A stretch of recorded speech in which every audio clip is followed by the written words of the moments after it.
Right Telangana భవన్లో మాజీ మంత్రి కేటీఆర్ మాట్లాడుతున్నారు. ఇప్పుడు లైవ్ చూద్దాం.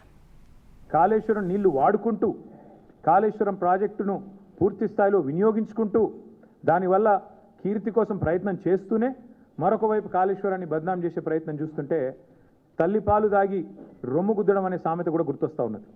నిజంగా చెప్పాలి అంటే ఇవాళ మీరు శంకుస్థాపన చేయాల్సి వస్తే మల్లన్న సాగర్ దగ్గర చేయాలి, లేదా కొండపోచమ్మ సాగర్ దగ్గర చేయాలి. కానీ గండిపేట దగ్గర చేస్తూ ఉన్నారు. గుండెకాయను వదిలిపెట్టి గండిపేట దగ్గర మీరు చేస్తున్నారంటేనే మీరు ఎంత ఇబ్బంది పడుతున్నారో ఈ విషయంలో ప్రజలకు కూడా అర్థమవుతుందని చెప్పి నేను అనుకుంటా ఉన్నాను. కొందరిని కొంతకాలం మోసం చేయొచ్చు, కానీ అందరినీ ఎల్లకాలం మోసం చేయలేం. ఇప్పటికైనా రేవంత్ రెడ్డి గారు, కాంగ్రెస్ పార్టీ ఈ విషయం గమనిస్తే మంచిది. అట్లాగే ఇంకొక మాట కూడా నేను చెప్తా ఉన్నా. ఇవాళ ముఖ్యమంత్రి గారు సమాధానం చెప్పాలి కొన్ని విషయాలు. ఇవాళ మీరు తెస్తున్నది కాళేశ్వరం నీళ్ళ కాదా?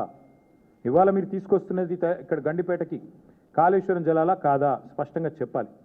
ప్రతిపక్షంలో ఉన్నప్పటి నుంచి ఈరోజు దాకా కాళేశ్వరాన్ని విఫల ప్రాజెక్టుగా చిత్రీకరించే ప్రయత్నం చేసినందుకు, చేసి కూడా ఫెయిల్ అయినందుకు, దాని మీద కమిషన్లు వేసి కూడా అట్టర్ ఫ్లాప్ అయినందుకు, మళ్ళీ ఇవాళ సిబిఐ ఎంక్వైరీ పేరిట మోసం చేయబోతున్నందుకు ముందుగా ముఖ్యమంత్రి గారు ఈ రాష్ట్ర ప్రజలకు క్షమాపణ చెప్పాలని చెప్పి మేము డిమాండ్ చేస్తా ఉన్నాం.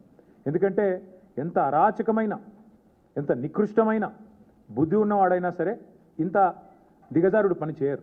సొంత రాష్ట్రాన్ని తులనాడే పని, ప్రజల సొమ్ముతో కట్టిన ప్రాజెక్టును విఫల ప్రాజెక్టుగా చిత్రీకరించే పని చేయరు. కానీ ముఖ్యమంత్రి గారు ఆ ప్రయత్నం చేస్తూ ఉన్నారు. అట్లాగే నేను గుర్తు చేస్తా ఉన్నా ముఖ్యమంత్రి గారికి, మొదటి నుండి మేము చెప్తున్న మాట, కాళేశ్వరం అంటే ఒక బ్యారేజ్ కాదు, కాళేశ్వరం అంటే ఒక రిజర్వాయర్ కాదు, కాళేశ్వరం అంటే ఒక కాలువ కాదు, కాళేశ్వరం అంటే ఒక మల్లన్న సాగర్, కాళేశ్వరం అంటే ఒక కొండ పోచమ్మ సాగర్, కాళేశ్వరం అంటే ఒక రంగనాయక సాగర్, కాళేశ్వరం అంటే ఒక అనంతగిరి రిజర్వాయర్, కాళేశ్వరం అంటే ఒక గంధమల్ల, కాళేశ్వరం అంటే ఒక బస్వాపూర్ రిజర్వాయర్, కాళేశ్వరం అంటే ఒక రాజరాజేశ్వర సాగర్ మిడ్మానేర్, కాళేశ్వరం అంటే ఎస్ఆర్ఎస్పి పునరుజ్జీవ పథకం. మొత్తంగా కాళేశ్వరం అంటే 3 బ్యారేజీలు, 15 రిజర్వాయర్లు, 19 సబ్స్టేషన్లు, 21 పంపింగ్ స్టేషన్లు, 203 కిలోమీటర్ల సొరంగ మార్గాలు, అట్లాగే 1531 కిలోమీటర్ల గ్రావిటీ కాలువలు, 98 కిలోమీటర్ల ప్రెషర్ మెయిన్స్.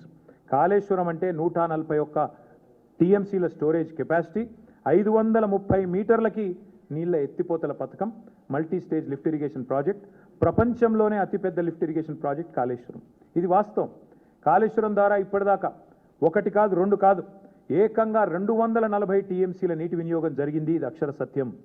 దానివల్ల 20 లక్షల ఎకరాలకి, మనం ఏం చెప్పడం కాదు, శాసనసభలో అక్బరుద్దీన్ ఓవైసీ గారు అడిగినారు, మీరేమో కాళేశ్వరం ద్వారా 1 ఎకరానికి నీళ్ళు రాలేదని చెప్తున్నారు, మరి మీరిచ్చిన పుస్తకంలోనే 20 లక్షల ఎకరాలకు నీళ్ళు ఇచ్చినట్టుగా ఉన్నది, ఏది నమ్మాలా? మీ ప్రభుత్వానికి కనీసం కుడి చేయికి ఎడం చేయికి సయోధ్య ఉన్నదా అని స్వయంగా ఇవాళ మీ మిత్రపక్షంగా వ్యవహారం చేస్తున్న అక్బరుద్దీన్ ఓవైసీ గారు కూడా అడిగే పరిస్థితి వచ్చింది అంటే మీరు అర్థం చేసుకోండి.